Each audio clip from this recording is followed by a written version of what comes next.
سست لڑکا اور سیب کا درخت۔ ایک لڑکا تھا جس کا نام جان تھا۔ وہ پورے گاؤں کا سب سے سست لڑکا تھا۔ ایک دن جان نے اپنے سیب کے درخت کو دیکھا جو لال اور چمکدار سیبوں سے بھرا ہوا تھا۔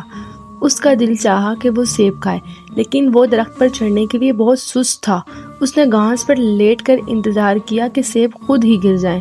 کچھ دیر بعد ہوا تیز چلنے لگی اور سیب واقعی زمین پر گرا۔ جان خوشی سے اچھل پڑا اور سیب کھانے لگا۔ اسی وقت ایک اور سیب گرا، پھر ایک اور جان نے سوچا کیا مزے کی بات ہے، بغیر محنت کے مجھے سیب مل رہے ہیں۔ لیکن جلد ہی درخت پر بیٹھا پرندہ بولا، اے سست لڑکے، یہ ہوا روز نہیں چلتی، اور اگر تم ہر چیز کے لیے قسمت کا انتظار کرو گے تو باقی سب کچھ کھو بیٹھو گے۔ جان نے یہ بات دل سے محسوس کی۔ اس دن کے بعد وہ سستی چھوڑ کر محنت کرنے لگا۔ اب وہ خود درخت پر چڑھ کر سیب توڑتا ہے، نہ صرف اپنے لیے بلکہ دوسروں میں بھی بانٹ دیتا ہے۔ کہانی کا سبق: کبھی قسمت ساتھ دیتی ہے، لیکن اصل کامیابی ہمیشہ محنت کرنے والوں کو ہی ملتی ہے۔